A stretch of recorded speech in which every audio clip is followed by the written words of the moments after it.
This here is my volunteer tomato that came in this pot with my succulents. I left it when I realized what it was and decided to see what happens. I want to know what kind of tomato it is. Right now, by the look of it, it looks like the black vernissage that I have growing by my kitchen. I don't know for sure because I'm not good at, well, I'm not an expert at telling plants apart. And I'm gonna leave it there and see what happens. See how it does. It already has a tomato, so I guess that's a good sign. I wonder how big this gets. This, if I'm not mistaken, is a Black Beauty tomato that I planted in the ground about, I want to say, I don't know, a few weeks ago.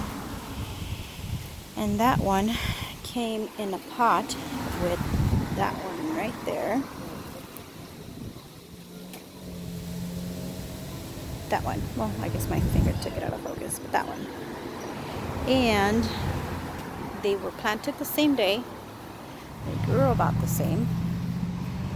But the other one looks much healthier and much, I don't know, it just looks better to me. If you were to put them side by side, I think the other one is bigger. This one here in the pot has 4, 5, wait, there's 1, 2, 3, 4, 5, 6, 7, and 8. 8 tomatoes. Oh, I guess 9, 10. Oh, that's quite a bit of tomatoes for a plant this size. So we said 10 tomatoes. This one here that's in the ground has 3 down there, 3 up here, that's 6, 7,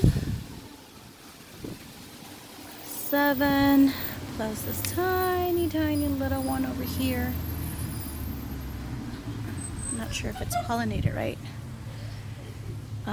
These tomatoes are bigger than the ones on the other plant, so I guess we'll see which one works better or which one produces the most. This is my St. Pierre tomato.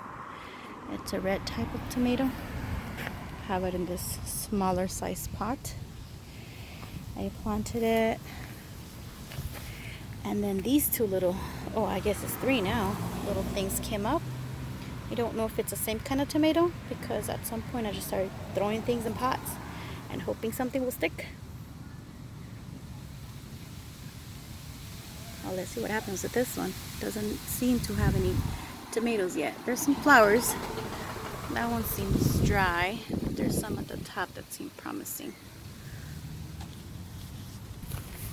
This one here is my Crimson Sprinter tomato, which I decided to plant into the ground because I'm in the learning phase of experimenting. See what happens. Seems a little small, but I think it started to take off. It was very tiny for what seemed forever to me, like a really long time that it was very small. And it finally seems like it's taken off. This is my chile poblano that had a squiggly little chile on the top. Didn't grow very much, and it seemed like the plant was struggling. It was the first chile it gave me, or pepper, so I decided to take the chile off, and when it did, it really took off. Now, if you look closely, there is flower head there, and another one there. So there's that one there, and maybe a tiny little one at the top in here. There's a lot of wind right now.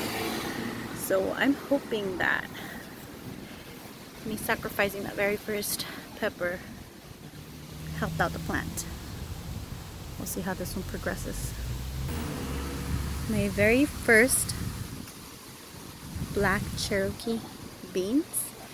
I hadn't even seen these little pods. These are a little surprise for me. So that's 3, 4, 5, Yay, so exciting. Look at that pretty little flower. I'm excited. I have beans. These here are cucumbers. There's a tiny little one right there. Another one back there. Another one back there. I'm excited. So I guess this is how my summer garden accidentally became a fall garden, because we're right towards the end of the summer. We're in August. The fall will be right around the corner, but I think these are really starting to take off. So this is a Sakata sweet melon.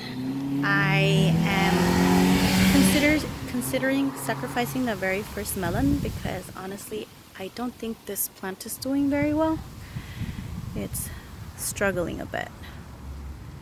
So maybe if I do what I did with the peppers right over there, and maybe this plant will too take off once I sacrifice the very first fruit. We'll see. I have time to think. My sunflower, I am considering letting it go because it's my experimental phase. I want to see what happens if I just let it be. I want to see how far it gets. It has another small bud here, but it doesn't look like it's going to flower. So I don't know if it's because the plant just does not want to be in this pot. That's my plumerias next to it. I don't know if it's because it just needs support or it needs nutrients. I don't know, but it's kind of hanging a little lopsided. This is my zucchini. It is a, oh, I don't remember, I think it's a Black Beauty. And it gave me one little tiny baby zucchini, which I had to take off the plant because it was yellowing on the underside.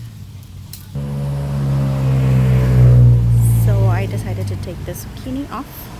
And when I did, all these other sprouts and shoots started to come. So now I'm thinking maybe I need to sacrifice the first fruit of all my plants. Seems that that's what's been working for me anyway. This is my royal golden watermelon. I don't know if the leaves are supposed to be yellow when they come out, or if, I don't know if that's a natural deviation of the plant, or if maybe it needs some nitrogen and it's struggling. I know it definitely does not want to be in this pot, but I don't have a whole lot of area designated for a garden, so it's gonna have to be pots for now. Again, experimenting. I want to see what happens. I should have put one of these in the ground to really have something to compare with. There is my tiny little watermelon right there, and I really hope I get at least one good watermelon out of here.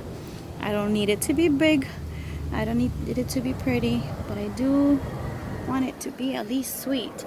And I think this is part of the problem right here, that my plant is struggling so much. Aphids. Oh wait, are they aphids? Yep, aphids. Maybe I'll treat this plant to some soapy water. And as a bonus, these pretty little things. Aren't they beautiful? Look at that color. I don't know what type of flower this is because it came in a pollinator mix blend that I threw in here. So I'm excited about those. They're just so pretty.